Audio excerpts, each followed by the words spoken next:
Are we there yet? Are we there yet?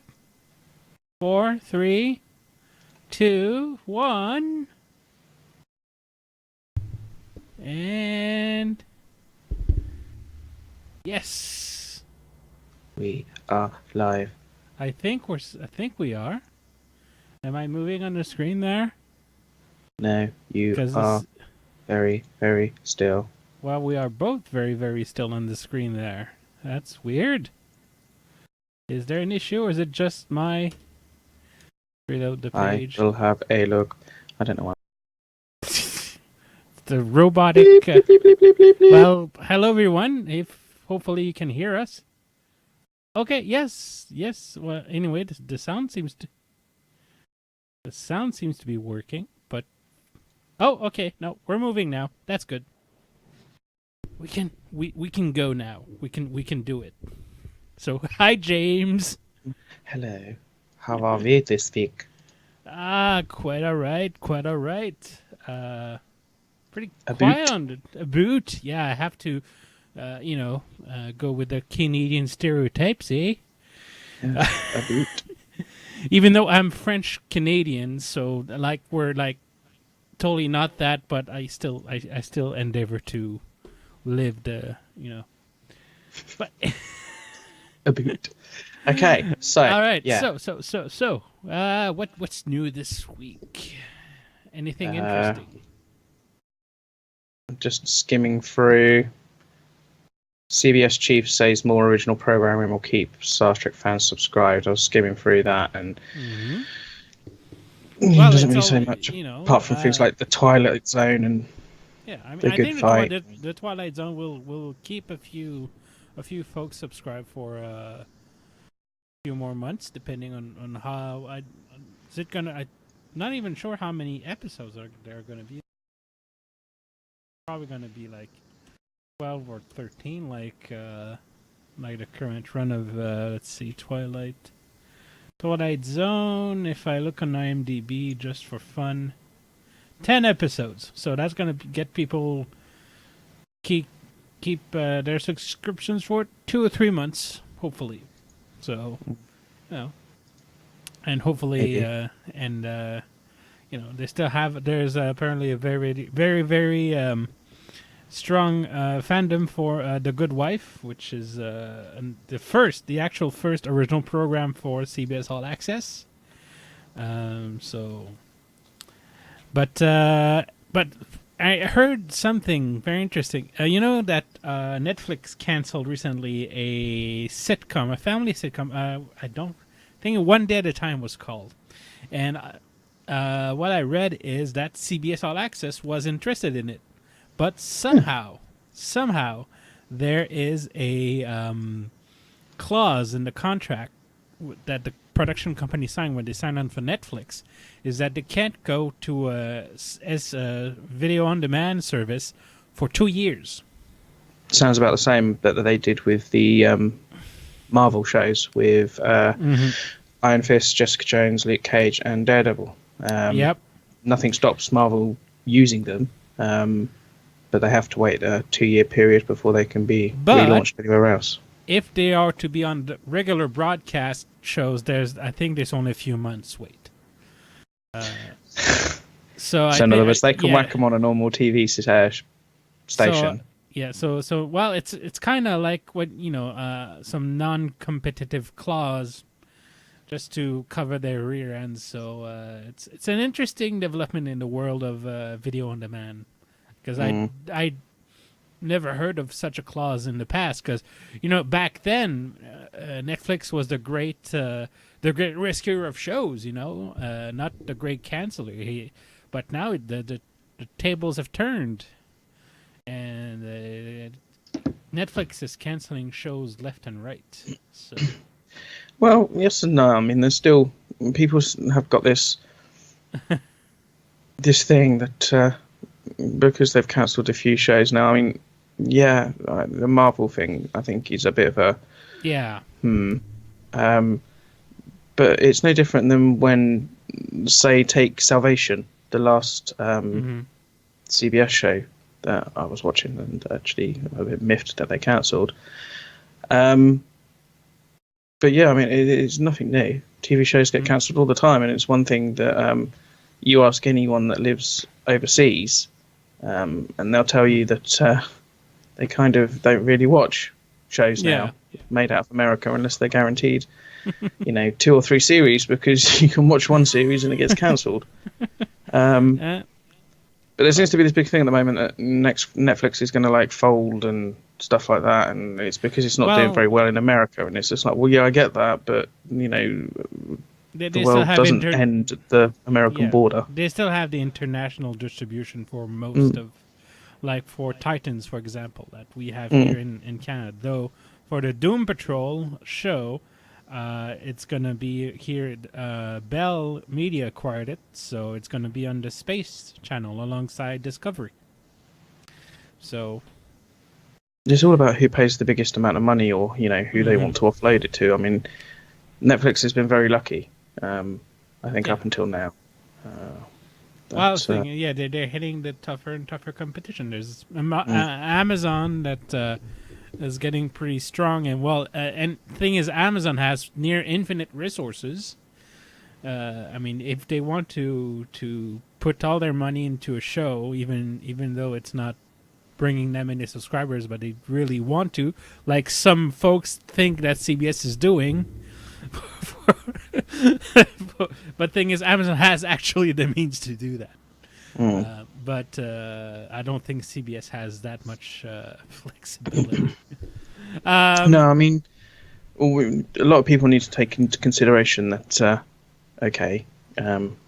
Netflix might not be doing very well in America, but then you take it as a whole, the international audience and stuff like that, it's about 60% of the membership for Netflix.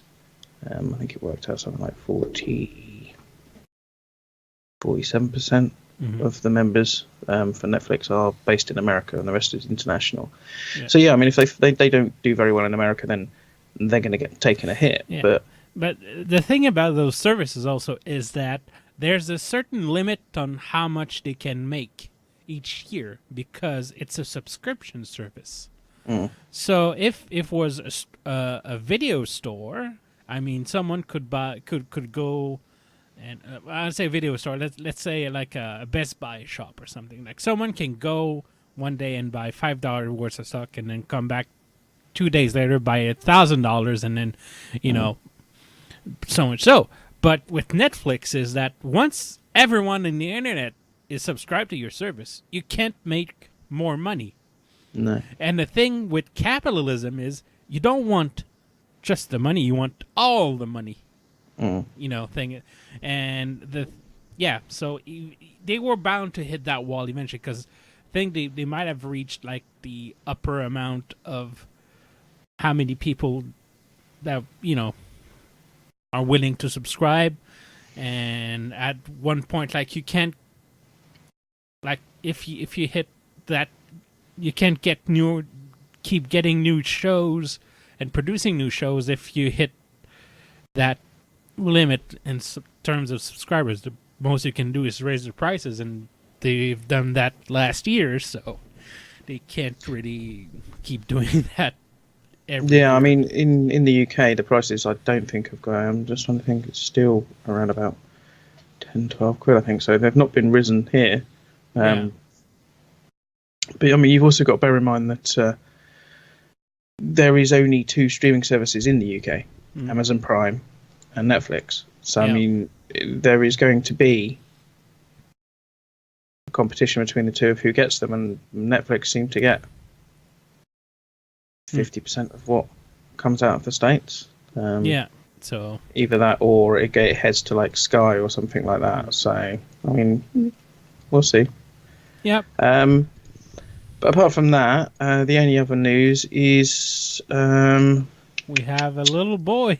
Well, I call him a little boy because he's so young. He's like all fresh faced, and there's a new casting on the Star Trek Picard show, which might or might not be called Destiny. Still up for grabs. Do you have the info in front of you? His name is Eva Gora. Mm-hmm. He is an Australian actor. Hasn't really done much from his IMDb. He's fairly new. He's kind of only done two things. Well, he comes from the modeling background, kind of like a certain 7 of 9. And if you've watched Battlestar Galactica, the woman who played Six also came from a modeling background. So honestly, I don't think that is necessarily, just by those two examples are pretty good examples of models turned actors. So hopefully it's gonna keep going that way. And I think you just don't cast you don't cast random nobodies in a show with Sir Patrick Stewart. So I think he probably showed some chops, and he's also, I think, the first Australian-born actor to be part of a regular as a regular cast on a Star Trek show. Hopefully, a regular cast. Like, I'm still, as I said last week, even though they might say he's a regular or whatever, like, I mean, I still remember them announcing the guy who played Connor, like with all the pomps and circumstance as like for just for the same as everyone, and then they killed him off in the second episode, only to be and then show up in the Mirror universe and be killed off again.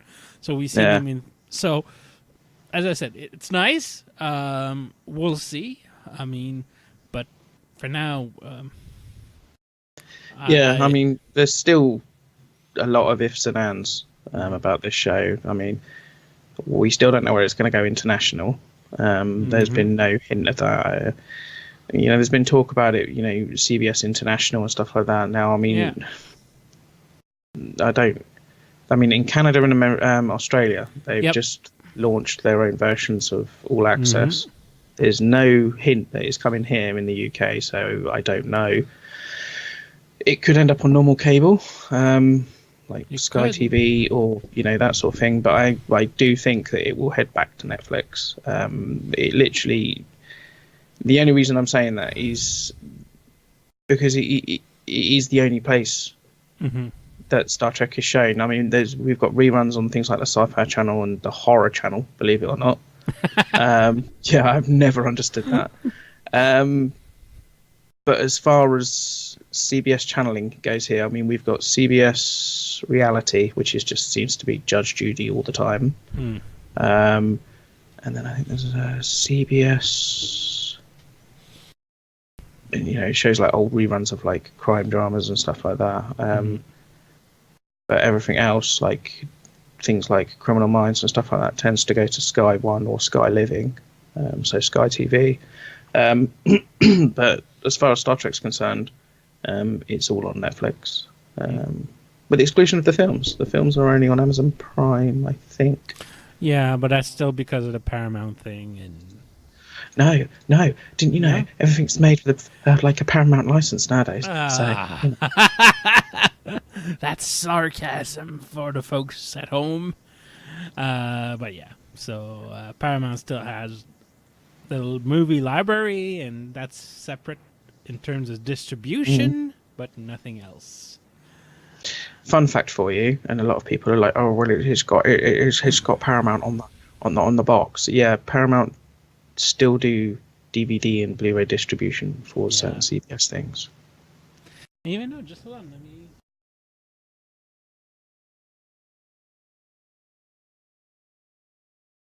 Like on mine, it just has the big eye, the big CBS eye.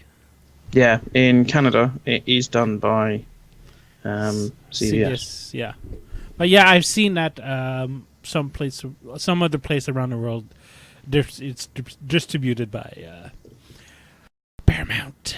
But in the UK, and I know definitely in Germany, I think. Yeah, it's done I've seen that on IMDb. Yeah. But with the exclusion of that, But another fun fact for you: did you know and I only realised this because, as you do, you watch crap TV from time to time. Judge Judy is a Paramount and CBS show, and at the end of it, it's got like a Paramount CBS Flash logo thing. Oh my God, she's part of the alternate. Does she has like a separate license for? No, well, I'm just, again, that's just another example of Yeah. if it was made with a Paramount license or whatever, then it would be required to show it. You can't. Anyway, moving on, because I could go into, But yeah. Other than that, the only other thing worth of note is someone has recreated DS9 or parts of DS9 using an artificial intelligence Well, I wouldn't to say remaster recreated. It's kind of like passed through an AI filter, if you ask me. But Yeah. basically, yeah. Yeah, go on. Some of it looks good. And, some of the clips I've seen and stuff like that, ship porn and stuff like that. But it's like the faces, you can tell that it's not real. Or, even been kind of like half-assed upscale, to be honest with you, because some of the faces, you look at it and you're just like, no, it's too smooth, or, you're showing, way too many wrinkles, or, but then it might just be because the makeup wasn't done for HD, so it doesn't look Well, there's that, and great. AI is still basically approximation, so it goes by what it has, and if it's low res, I mean 480p, you don't have much to go on when going up to 1080p. So, but if you want to go have a look, it's out there. I have put the link to the to the article that I saw. And it's got like a YouTube video. I'll grab the URL for that and whack it in the chat. But apart from that, we're pretty. Yeah, but not much going on again.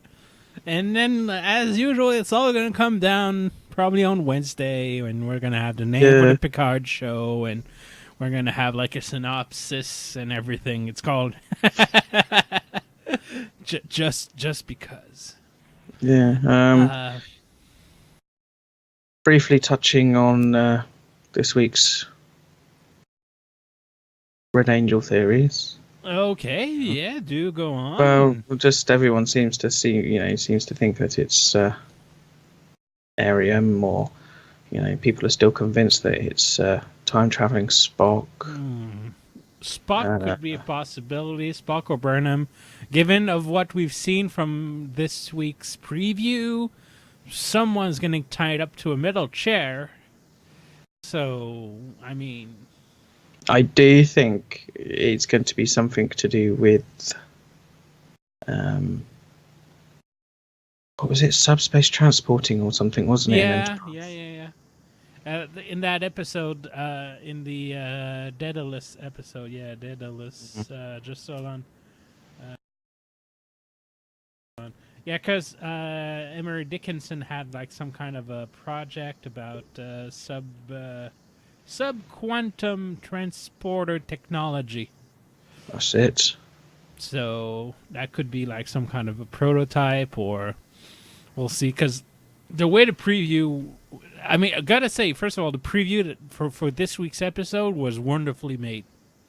The music, the visuals, it doesn't say much, but it evokes emotion, and that to me is a great preview. It doesn't have to spill the beans. It just like evoke, Yeah, no, I mean, just. But as far as the Red Angel, I'm not sure. I'm still either Spock or Burnham somehow. But what I find most interesting is the developments of how that the sphere's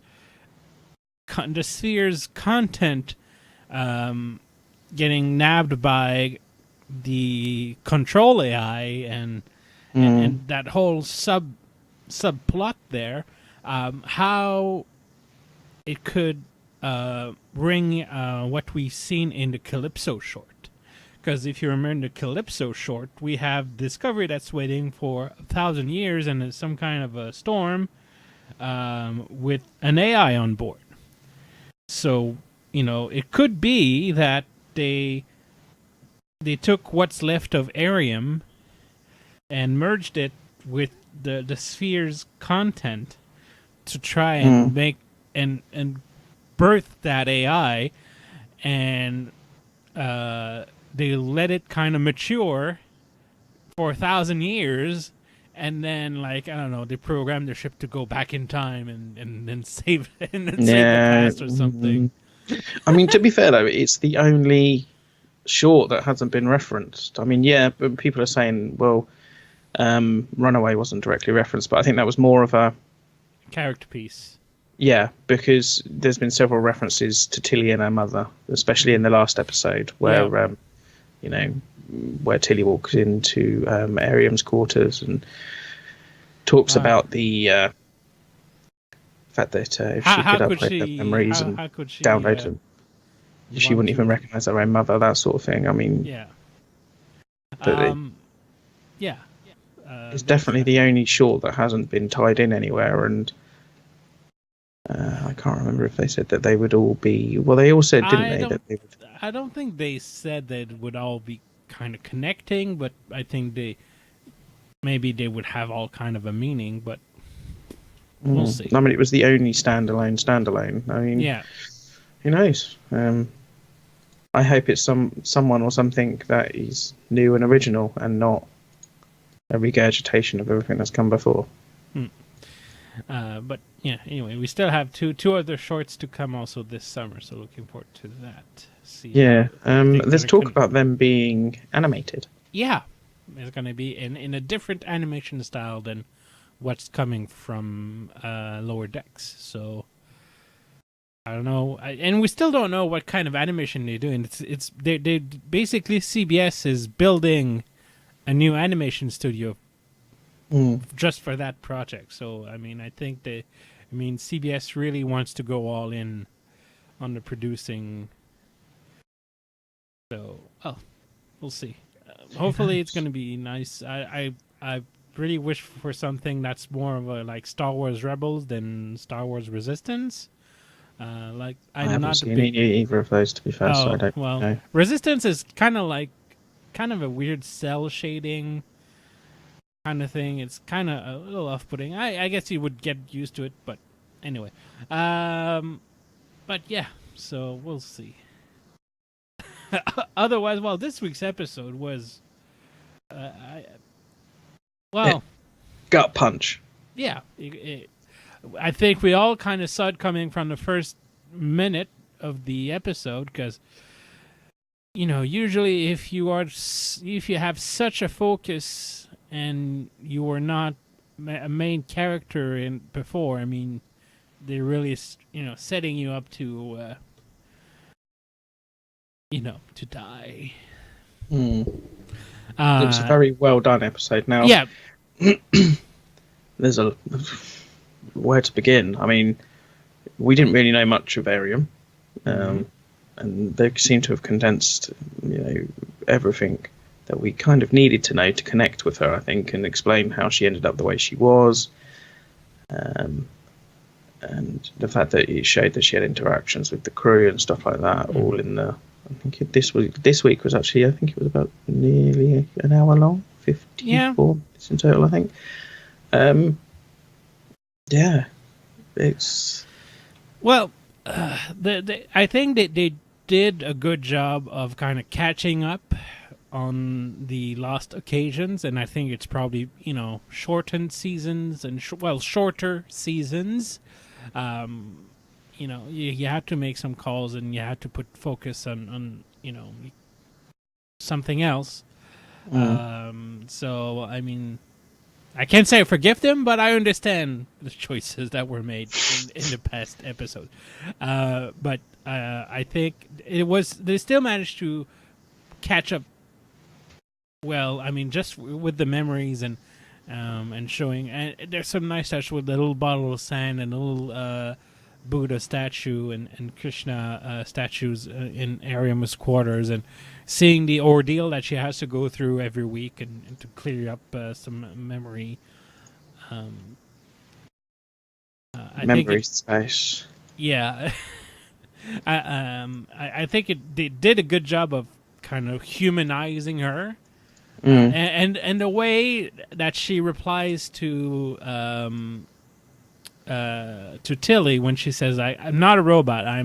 Prefer a cybernetic or augmented human." Oh, yeah. And that really just that little quip there, it kind of shows that, you know, even though she's mostly cybernetic, she still has character, you know. Yeah. And we also learned I that, think. Yep. Sorry. Go ahead. Well, no, I was just going to say. I just think that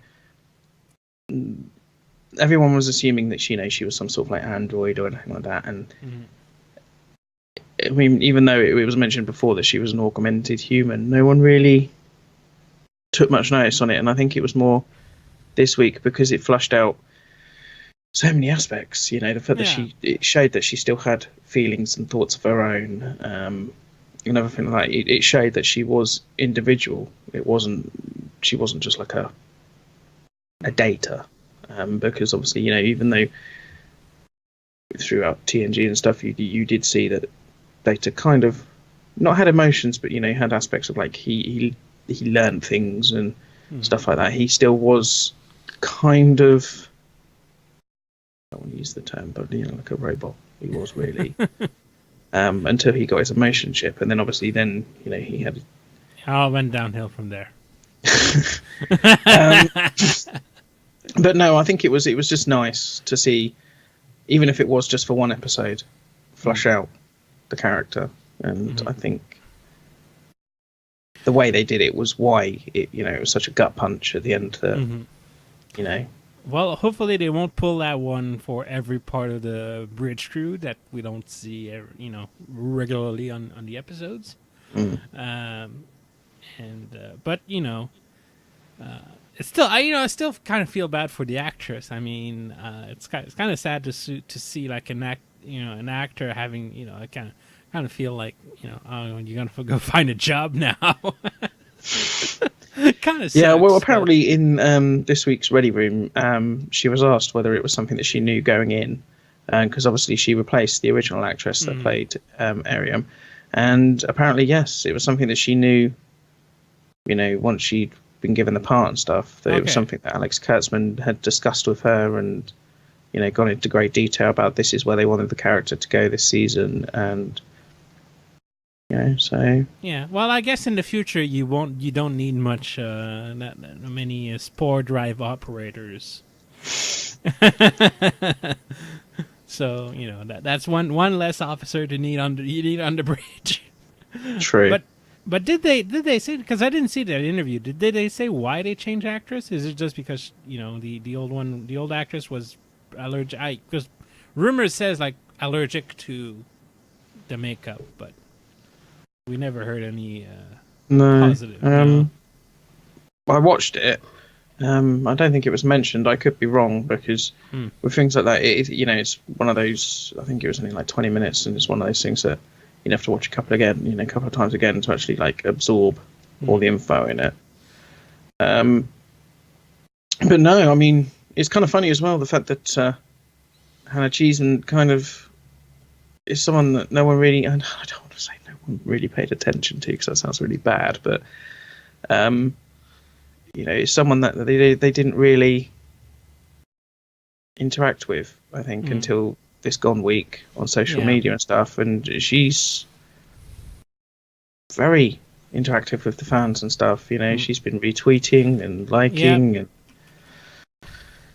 don't know. I have a sneaky feeling it might not be the last time we see her, but well, hopefully we'll see a nice. Well, you know, we'll probably see a nice funeral for her this week. So yeah, that's a lot of.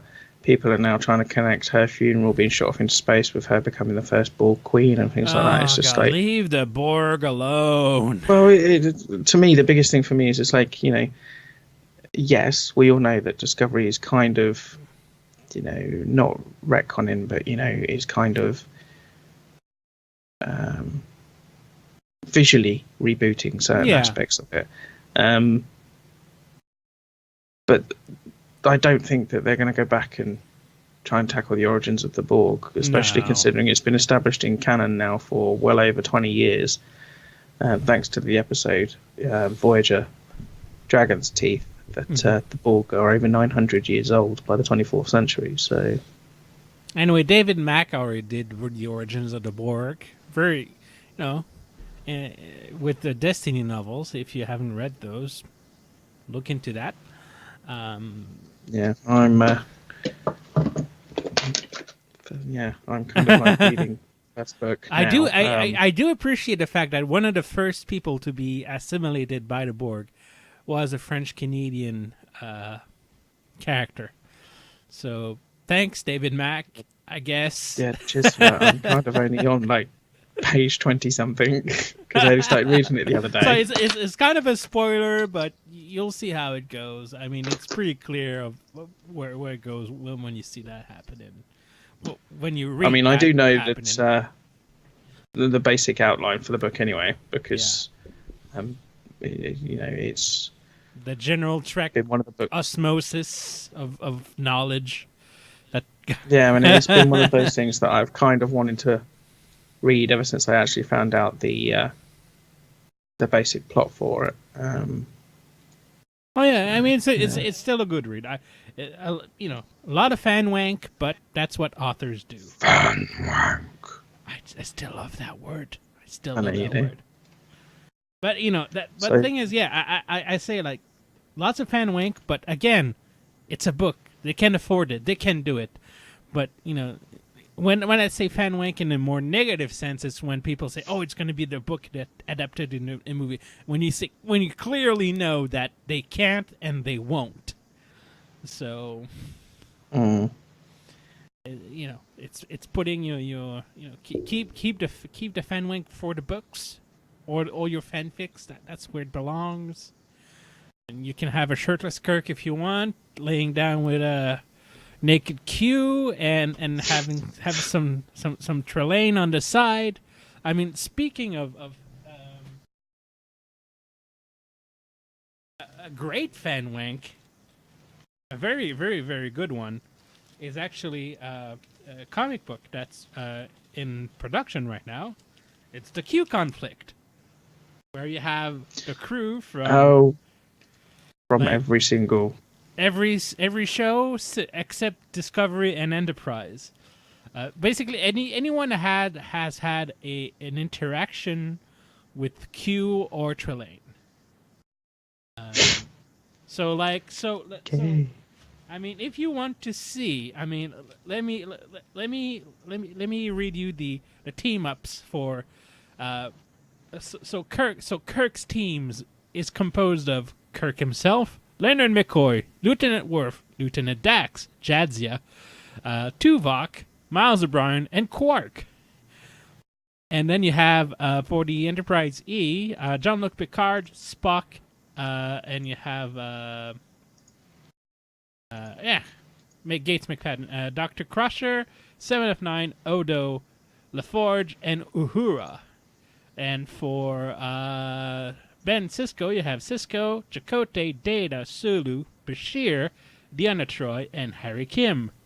And then for Janeway, you have Janeway, Riker, Kira, Scott, Tom Paris, Pavel Chekhov, and Lieutenant Torres. So, I mean, that is good fan wank. It's in a book. Fan wank in TV or movie form, no thank you. I can't think of. That is. But then, I mean, PSA. we're kind of like basing that on. I'm guessing people would kind of like enjoy it. But for me, it's more along the lines of. I don't really think. No, I don't think I want to see it on screen. I don't think. First of all, okay, I bet you $5. Well, okay, $20. You won't see any kind of Borg in Discovery. Zero, zip, nada. Not even a reference. You see, I don't know, because if they do, I think it might just be a reference. Yeah. But it There was the guy that did the makeup for series 1. I'm not sure if he's back for season 2 or not. He said he'd love to tackle the Borg. Yeah. Now, whether that means it's something that, he might get a chance at, or I don't know. But never say never. I never thought the Borg would appear in Enterprise, but they did. Which happens, everyone hates that episode, and it's one of the episodes that I actually really enjoy. So it's one of the.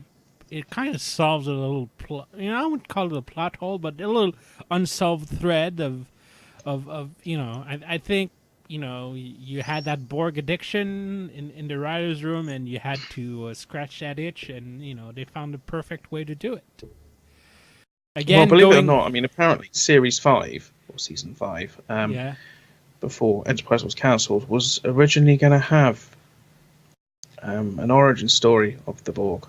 Oh God! We were gonna see how the first Borg Queen was made, and apparently there was talk about bringing Alice Krieg back to play a Starfleet officer that was assimilated by the early Borg and stuff like that. But then again, it's this case of, and people when they found that out were quite enthusiastic about it and stuff like that. But then it's to me it's like, well, and you have a problem with Discovery because apparently they retconning everything. That would have been a complete and utter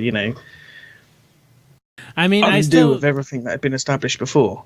Yeah, there's still that. What I read about that. Another thing about season 5 of Enterprise is that, not season 5, season 4, because for the longest time they tried to have Shatner on board, and the way they found to bring Shatner back, and the way they tried to sold him on that is he would play Mirror Kirk.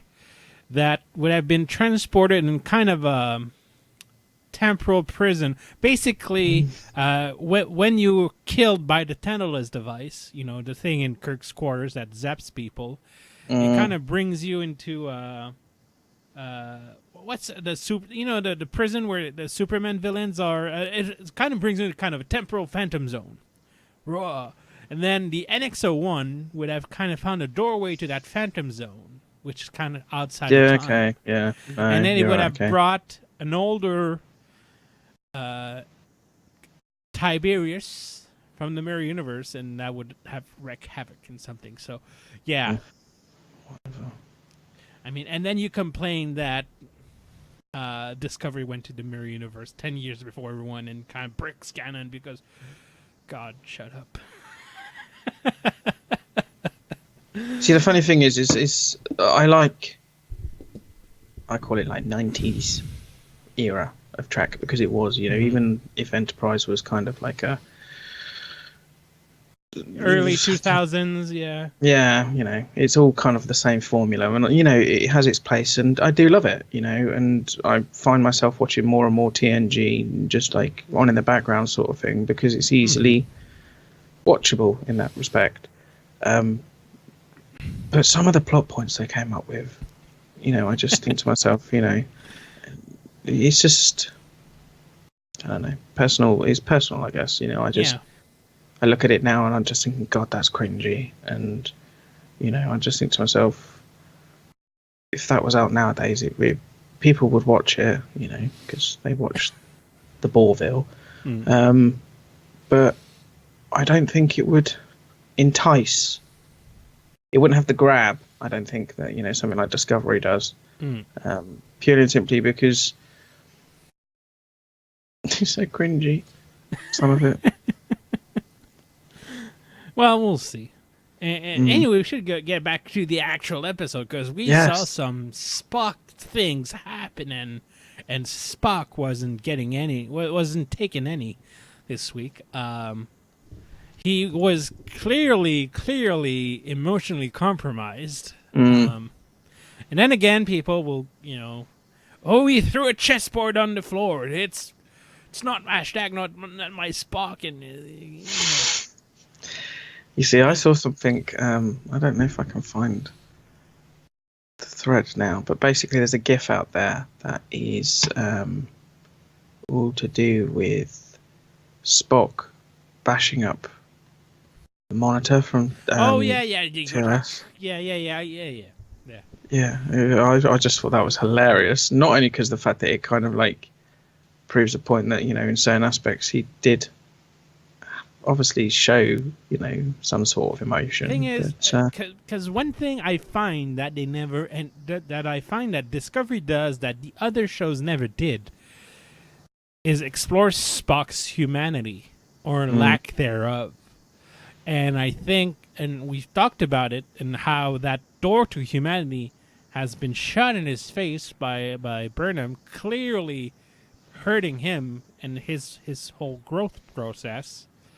And thing is, if you look back, I mean, other than one or two like my tiny things, Spock could easily be taken for. You never really think of him as a half Vulcan. No. Like He's Bellana Torres does a better. As much as I hate Voyager, Bellana Torres does a better job of being a half human, half something else, because there's a clear duality in between her aggressive tendencies and her sense of reasoning, and her being in Starfleet, and there's also the abandonment issues with her parents and all. That was, I mean, for all of Voyager's faults, that was done, I wouldn't say perfectly, but it was very well done. For Spock,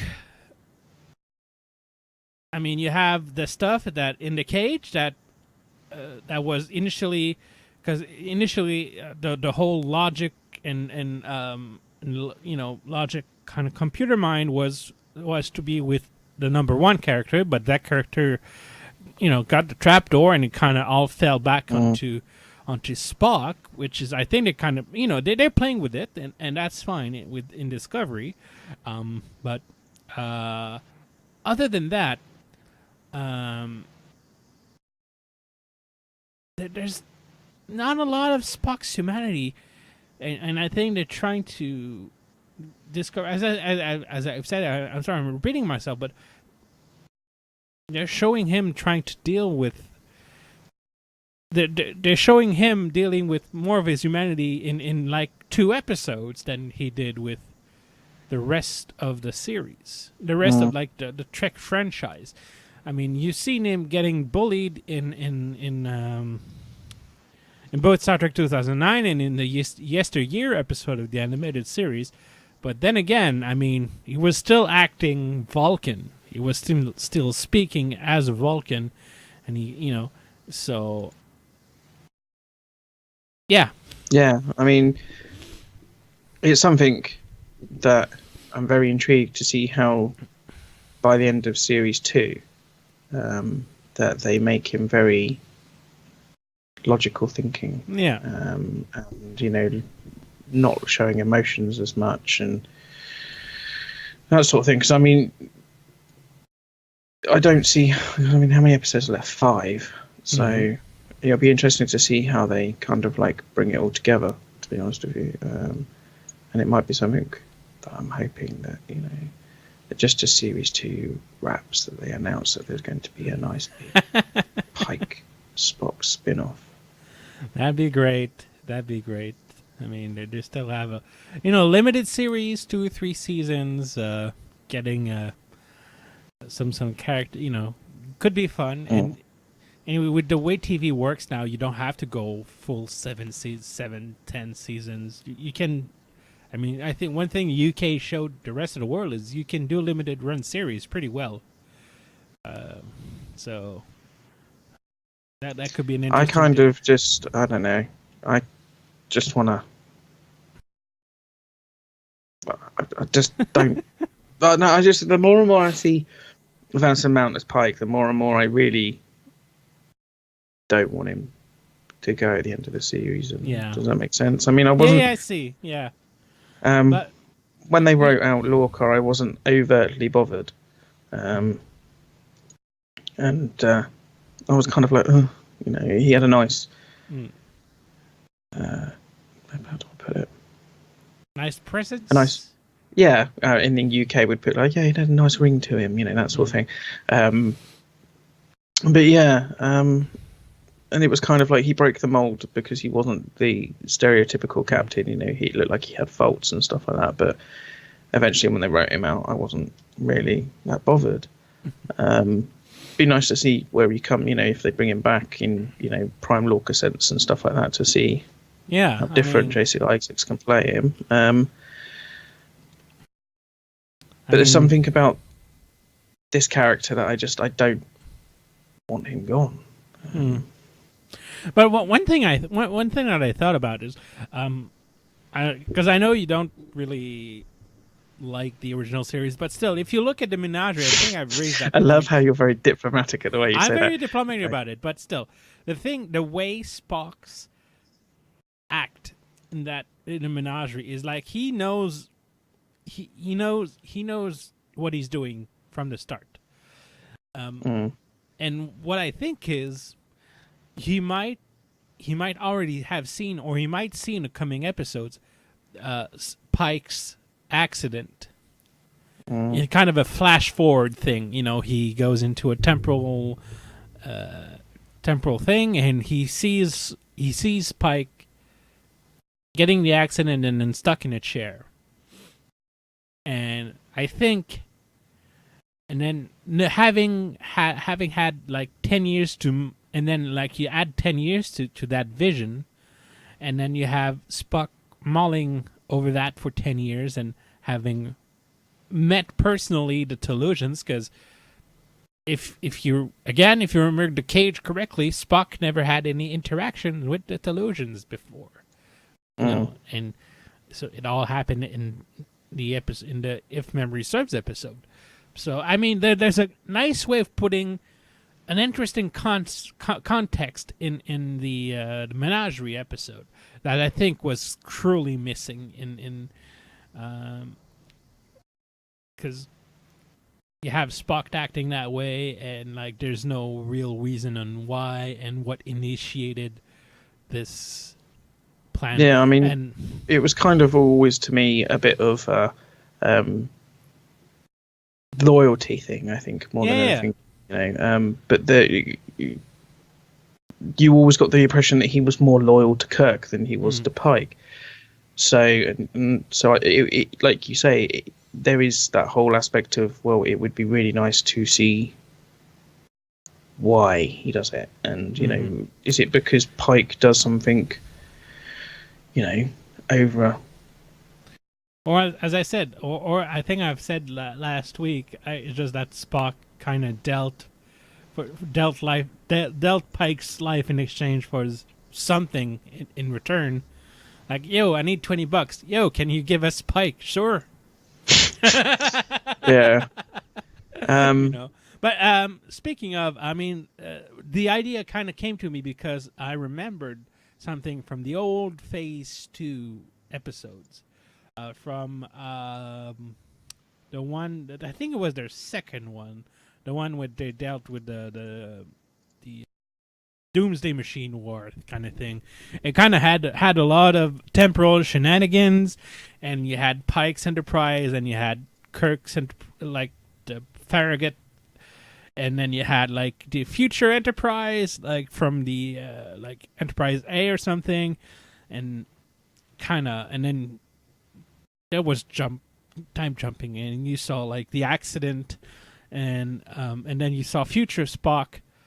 At the end, you had Future Spock with like just before the Menagerie starts, and you have him with Pike, and so like they're coming, and we're gonna take care of you, like. And I kind of see that happening there. I kind of see like something, And this was Phase 2, as in the fan. Yeah, the James Cawley fan film. Yeah. I've never watched any of them. You got to. Oh my god. I think there's a few episodes of Continues that I've seen. And I've seen one or two of us. But I don't. Horizons is pretty much the only fan film that I could, and I'm being honest here, that I can sit and watch from start to finish. You run a fancy. You run a yeah. No. Well, no, I website, did. No, I did. I mean, it's kind of diverted and take on a completely different. But yeah.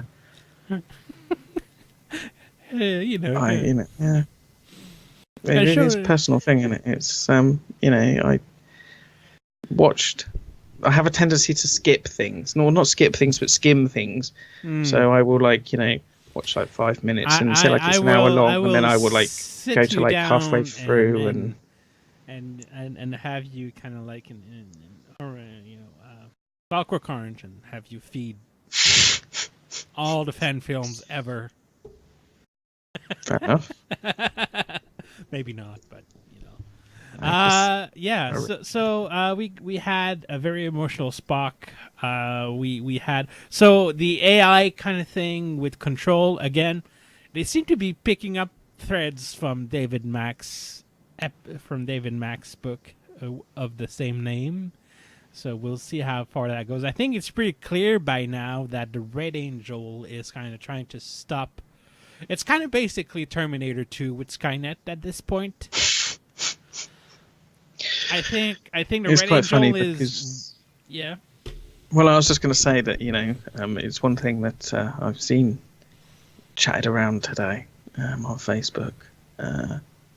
People saying that James Cameron should sue Discovery like the tardigrades person has, and because it's a blatant copy. And apparently, and I haven't seen Abyss in years, but apparently there's a few shots in Discovery or whatever that's quite like the Abyss, and apparently that's a new one as well. That they're saying that the Discovery ripped off the Abyss. Oh, of course. I mean, the funny thing is that James Cameron got sued by Harlan Ellison for the Terminator. And even Harlan Ellison, basically Harlan Ellison sues everyone, first of all.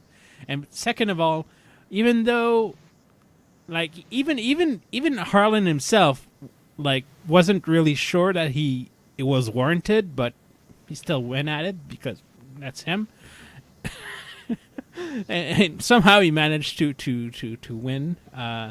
But even then, he won. Basically, I think he got here's some money and here's your name, inspired by The Soldier, a short story that he did.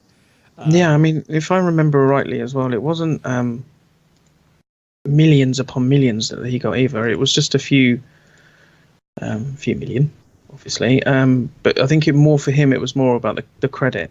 Yeah.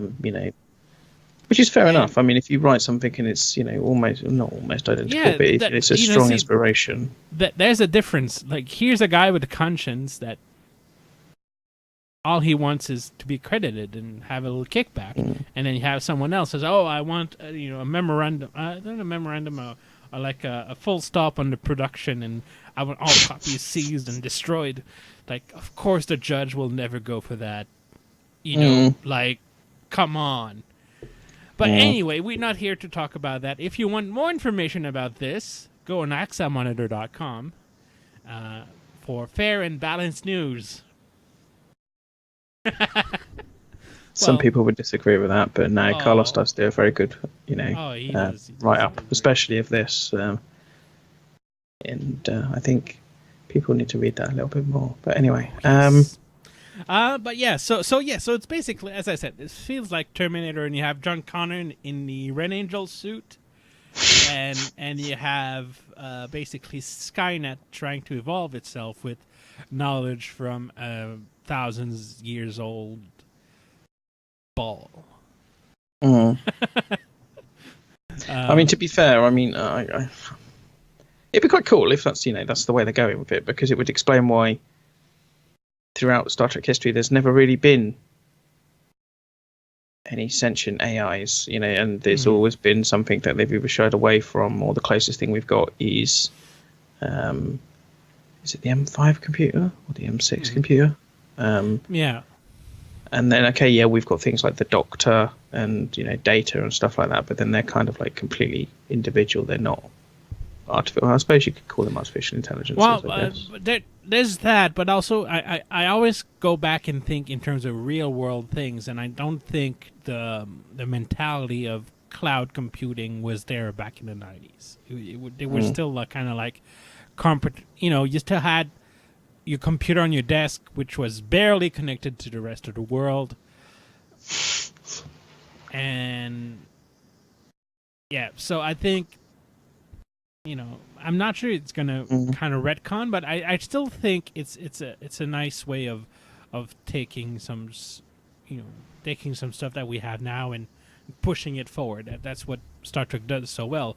And what I'm curious about, what I'm curious to see is if Airiam's demise will affect like the other kind of cybernetically enhanced humans we've seen, because we've seen Kayla Detmer and we've seen that transporter engineer kind of guy with that big kind of proto visor apparatus, because we seem to be in kind of an era where doctors and technology are not shying away from big cybernetic enhancements, and without going full Deus Ex, I mean, that could be a nice plot point for this season, if not this season, next year's. Of do you want to have your arm regrown, or do you want to have like an artificial limb that might enhance One your day, strength? strangle you. Yeah, there you go. Like, you know. Yeah, I mean, I think that it might be interesting to see, because it was all supposed to be about faith and science this year, wasn't it? So it'd be kind of interesting to see if that's the route they go. Would you prefer X or Y? I don't know. We're still. There's still 5 weeks for the whole mystery to wrap up, and I can't wait. Oh my god, time, yeah. Yeah, well, I mean, it's one thing I think that I kind of miss a little bit of season 1, because by 5 episodes towards the end, we kind of had most of the story unfolded. Yeah, and this year they managed to keep things wrapped and fresh, and you still. Well, first of all, I mean, I keep repeating myself from last week, but we didn't have the whole Vok thing that we've seen just because of the casting and the way, like, the name of the actor kind of thing kind of gave it away. And then we had Jonathan Frakes kind of spill the beans early on the Mirror Universe thing, and the rest kind of. The only thing that I think really surprised us last year was the way they brought back Giorgio. I didn't expect for them to to keep Michelle Yeoh on in the casting. I mean, she's a big deal in Hollywood, and I gotta say they made a wise decision. They made a wise decision there.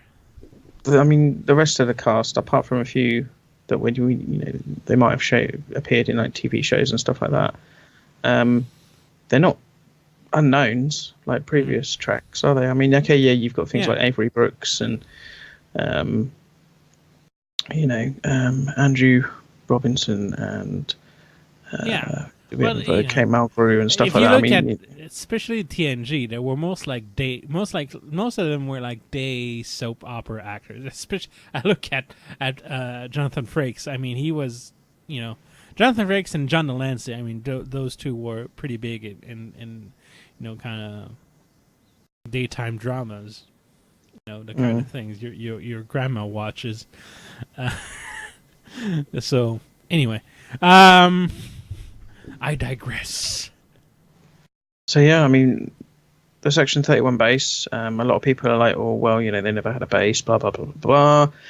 That was a prison. So it's kind of understandable that the Section 31 might have had bases out there, but we never really knew about them, and they might just be, abandoned places and stuff like that. Well, honestly, the way I see it, again, Sloan was not a reliable narrator. How could you trust? Like he said, we don't have present. Nothing says that 100 years ago they tried to be more elaborate and it kind of blew up in their faces, because that's not something you want people to remember or to know about your organization. Like, oh yeah, 100 years ago we had like an AI kind of doing threat assessment and it kind of trying to take over the world. So yeah, it's here's like, of course you're not gonna say that. Of course, you're not going to talk about. I So also think people like to. Oh, hello, my brother. That's my bird. But how did people know they didn't have bases as it wasn't covered in the other series? That's true, but it kind of was in, well, not covered, but Sloan did say in the DS9 episode. Yeah, but again, Sloan is not a reliable source of information. This is For true. for all we know, this is the end of the official Section 31, and the spin-off will be like the Agent of S.H.I.E.L.D. of Star Trek, of them picking up the pieces and going like, we'll do Section 30 on our own way with hookers and blackjack. I still think George A will have a big impact as to why they end up going underground. Well, I think just having your threat assessment AI trying to take over the world is kind of a big reason to go underground. No, That's true. Yeah. Because the thing is I think one thing they're trying to bring in the storyline, or one thing that they're trying to put into context is how in today's how today we're so reliant on computers and like if you look at this at the trade stock market, it's all reliant on AI and finding patterns and everything. So you upload that to a machine and you try to make money and try to make the decisions based on, so basically the risk or threat assessment. So it's kind of the same. I think they're trying to bring in the same kind of themes there, but of course in a more dramatic way. So you had Starfleet relying on a giant database to do threat assessment, and Cornwell said it is like there was a human decision at the end, because It was experience. It was all fed out, and then they decided to. And so, and I think that might I think it's a nice way of bringing those themes into Star Wars. It might if you really want to explain kind of how some of those technologies or some of the that way of thinking, like how we don't see much cloud computing in TNG, is you're gonna go like kind of like Battlestar Galactica and say like we don't like big AIs and. But, yeah, I mean, I've seen one or two comments about how they seem to think that the visuals are going to be retconned back into their big jelly buttons and things like that by the I season. See that. And the assistants are, no, that's not going to happen. It's really not going to happen. Can you imagine it? Yeah, we're just going to go from like all these things that kind of like have a throwback to today and and technology that even in the 23rd century won't look like that. It's possible, but the way technology is going nowadays, it's everything will probably be like holographic and everything like that by then. But I really don't see how if people are like, oh yeah, they're going to go back to the jelly buttons and stuff like that. I just laugh when I see comments like that, because I'm just like, no, that's it. If they do, they do, but I'll laugh. I think that's. The way I see it is, if they're trying to go against established tropes a little bit. Like they're playing with established tropes, but they're trying to flip some of them on their heads. And this year, last year was kind of hit and miss, but this year they're really playing it well. All right, they're playing with our expectations really well, and we'll see once that big mystery is lifted. At the end of I'll see if I sing the same tune, but for now, I mean. But yeah, so that's basically it. I mean, other than that, this week's episode, I mean, I'm always happy to see Cornwell. I kind of feel a little disconnect between last week's episode and this week's, and how they managed to get Cornwell, establish contact with Cornwell, and all of that. Feels kind of like they, if they want to do a short trek, could be fun there. There's a nice little gap there. But then there's been many times, isn't there, that things haven't exactly flowed directly into the next episode. Yeah. I'm just saying, it's not necessarily a negative thing, but then again, it just kind of leave. I'm just saying, there's a door open for a nice little, they're on the run, and you have Cornwell trying to find them in. That could fill a nice little 15 minutes of content there. But yeah, so always nice, and there's a few big bad words this week, like shithole. Shitstorm, and I think shitstorm, not shithole. Yeah, I think that they summed up, because there's been a lot of questions since the beginning of the season. Why we never saw the Enterprise in the Klingon War and stuff like that, and I think the phrase that Cornwell used, that you were kind of left out because we wanted the best of us to survive if the Federation should fall, and I think that's kind of a nice good. Well, there you go. The Enterprise was set out for that specific reason. Yeah. And it'd also be interesting to find out as well, just throwing back onto the Enterprises, whether the early versions of Section 31's control had anything to do with the major malfunctions on board the Enterprise, or whether that was Section 31 trying to... Yeah, it could be... Yeah. Or it was a Red Angel that wanted Pike on Discovery for him to initiate a series of events.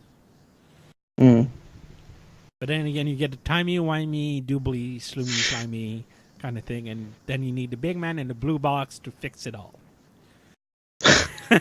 Big man or woman. I do wonder as well whether I know it's about 10 years too early, but I wonder whether we will see what leads Pike to end up in the wheelchair, and because someone raised a valid point the other day. If they can do that to Airiam, why couldn't they do something similar to Pike? Now, whether it was because, back then it wasn't thought of, or, whatever. But my answer to that was, well, it kind of, he saw what happened to Airiam, so he kind of wouldn't want it to happen to him, sort of thing. Or, they could be a case of, from now on, they'll never do augmented humans like that again. So. Or because the kind of injuries he got because of radiation, the things wouldn't work because of shenanigans and tachyons and stuff. Thing is, there was radiation involved, like delta rays. Delta rays, man, those are heavy. That's the real stuff that hurt, cripples you, man. Yeah. To be honest with you, I think it's more along the lines of, obviously, back then. Yeah. They were, that sort of thing. Context matters. And that's what kind of disappoints me in a lot of fans, is people lose sight of the 1960s context of when the show and when the original show was produced. And well, they thought in the 90s had a genetics war. Yeah. But it was eugenics, not genetics. If you remember the way it was phrased, they were referring. The word eugenics was more of a reference to World War II and Nazi Germany and what Hitler was trying to do with Hitler Youth and blonde hair and blue-eyed kind of thing. The way back then what it was taught is really in that kind of sense. I don't think the writers in 1967 had genetics in mind that much. DNA technology kind of exploded in the 80s, and then it was kind of retconned a little bit in Enterprise with, well, not in DS9, sorry, with Bashir and then in Enterprise. But yeah, context. Context is for kings. Yeah, there you go. But always remember, as much as you love Star Trek as a universe, always remember that it's made by people of their specific time. TNG was a wonderful product of the 80s. If you look at my wonderful scant. Yeah, speaking of scants, there's talk of that coming back, isn't there? Yeah. Apparently, it's Gush Phillips, isn't it? Yep. Yeah, said that we'll see some male people, some male cast members in scants. I'm glad that in my head canon, the talk I had with her at STLV, of her, and because she asked me to send her the pictures of us in our scans. So I'm, So it's your fault. It's all my fault. I do like to think that I had some kind of influence. But the thing is, there was a lot of male scanted guys at STLV. It is a logical choice of attire in that kind of climate. Really? Well, I mean, it is hot. But then you're talking there. to someone who wears hoodie tops when it's like 30 degrees outside. And obviously that might not sound very hot for people, but 30 odd degrees in the UK is unheard of. Normally it's like... Yeah, and like here it's like Canadian temperatures. -4 Celsius, and I could go out in a t-shirt to get the mail. Really?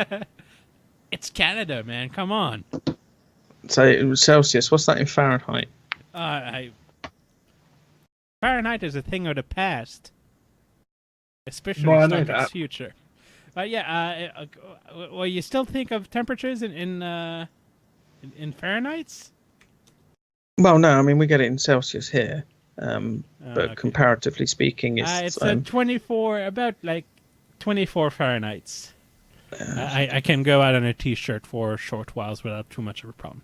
Like I go outside with my winter coat open, and I have nothing. So I must have Endorian blood or something. Or it's just because you've been raised in somewhere that it snows most of the time. Does it snow? You see, I don't know. No, I mean, well here like at this time of year, it's starting to melt now. All right.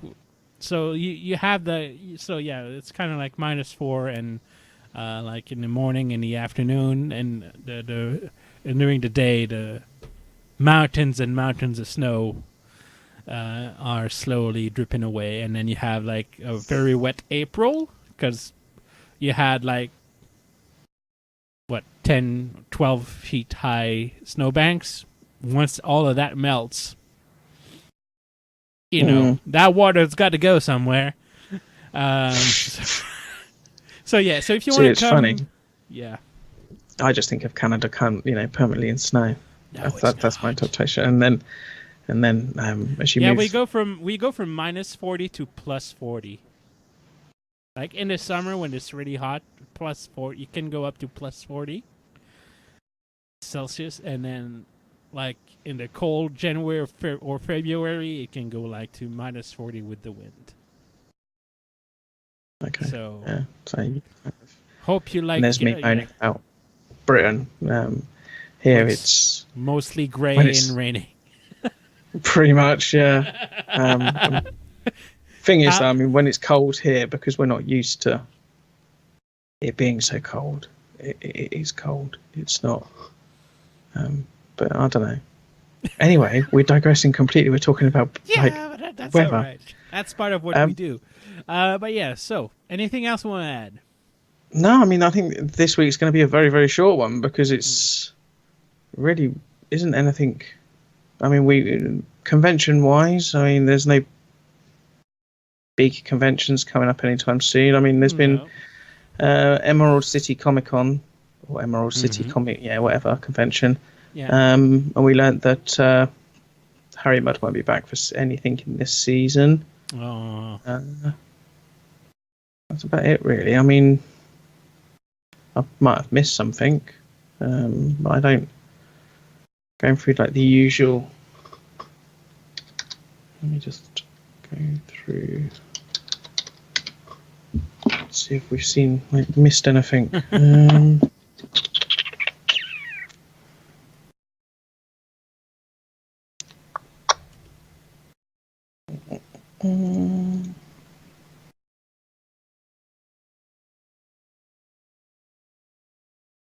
Covered that. Trek movie has about an hour ago they released something on like assessing the Red Angel suspects, but I skimmed that, and to be honest with you, Fan wank. yeah, Lorca, not going to be him. Mudd, obviously not going to be him because he says So they think might be Future Guy. It's not going to be Zora from Calypso. See, I still think that's a big if, but I mean it's more within the realm of possibilities. They've got Tilly. It's not going to be Tilly. They've got Airiam, Picard. Not going to be Picard. I think it might be Amanda Grayson, but then again, I don't know. Might be, but they seem to think likely culprit is Burnham. Yeah, think so. Also, I mean, I don't expect anything from outside of what we've seen right now. I think for now they've established the set pieces and the chessboard and all the pieces are on it. Yeah. If it is, I mean, they're going to have to come up with a very good reason as to why it's her, and is it going to be kind of I can't remember the name of the DS9 episode, where Miles goes into the future and then he swaps with himself and that sort of thing. Do you know what episode I'm on about? Not really. Well, there's an episode of DS9. I can't remember the name of the episode now.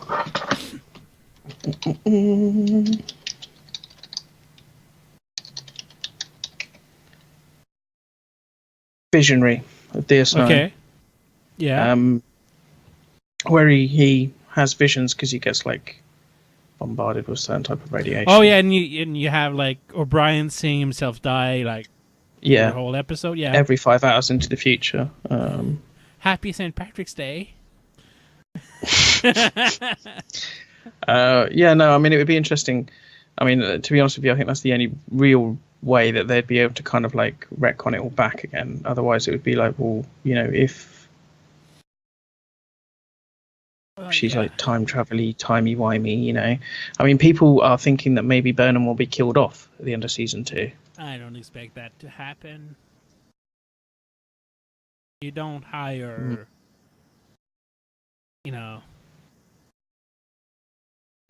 it's not something that Trek has done yet, and I don't think they're ready for that, or they have the balls for that either. You don't kill off. Well, it'd be completely rebooting the entire series from scratch in series 3. No. It's possible. But it'd be... But then again, it would please the haters, so I hope it wouldn't. I hope they won't. I don't know, to be honest with you. I mean, I do think that if it is her, that I don't think she'll be killed off. Yeah. Well, we'll see, because I'm curious to see what actually is Project Daedalus. So does it have a link to... Well, it seems to be... I mean, if you look at the preview for this week, they've got the big circular Uji fathers from the transporter room. Yeah. So it could tie into Enterprise quite nicely about quantum transportation. Mm-hmm. Sub-quantum transportation. Same thing. But apart from that, no, I mean, to be honest with you, there is no real... Yeah.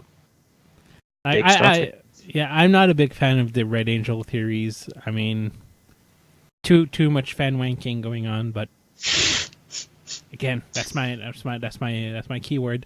But yeah, sorry, it's not. Yeah, no, I mean, it's not.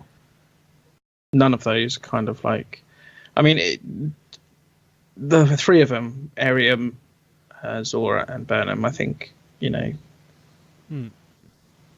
rest of it. Hopefully, because this week's episode is called Red Angel, or The Red Angel. So if we don't see it, him or he, if we don't know who it is, I will throw a fit.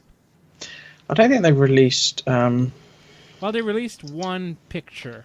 Here it is. Just so I'm gonna put it here. It's basically just Spock looking out a window in a spacesuit. One thing I find interesting is how everyone in the in a preview is in a spacesuit. So I don't know where they are. Like they seem to be in some kind of an abandoned. Kind of looks like kind of the Hiawatha, the set kind of destroyed set from the Hiawatha. Kind of looks like that. So I mean, we know that episode 11, Perpetual Infinity, is so blatantly going to be all timey-wimey. Yeah. But we don't know the episode titles for 212, 213, or 214 yet. So we'll see. But yeah, I kind of hoped they wouldn't do any time travel stuff with Discovery, because I'm still kind of jaded from how it was handled in Enterprise. But I think they learn from their mistakes, and don't open threads you don't know how to close. Because I think that's one of the big drawbacks of what they did with Enterprise is they established some kind of temporal Cold War, and they didn't know where to go with it. And it showed. No, I mean that's showed. pretty. Yeah, when they wrapped it up at the beginning of season 4 with the space Nazi aliens, that kind of Space Nazis is the answer for everything in Star Trek. I don't think they'd dare go that way in Discovery. Not nowadays, anyway. Can you imagine it? Oh, God. Well, I mean, it could be an interesting commentary what's going on these days, but... Yeah, I don't think that they're... You're more likely going to be... Well, no, because I can't even see them going that way either. No, I don't think that they will... Yeah, so some things are better left untouched. Very much so. Oh. But yeah, so I think that pretty much wraps up what we had to say. Yeah, I mean it's a very, very quiet week. Hopefully, it will not be in the coming. I'm hoping for more action and more friends. If you're listening, Jason and and friends. Yes. Don't let us don't let us have all the talking time. You can have some. Just gotta make some time for it. But yeah, on that note, I think it's wrap up, and we'll see everyone next week. So I think this has to be the shortest one yet. Yay! Normally we run 2 hours. I can go to bed. Well, it's 9:30 here, but time for 1, 2, or 3 beers, and then shit face and go to bed. Anyway, all right. I'll see you next week. Cheers. Okay, bye. Bye-bye.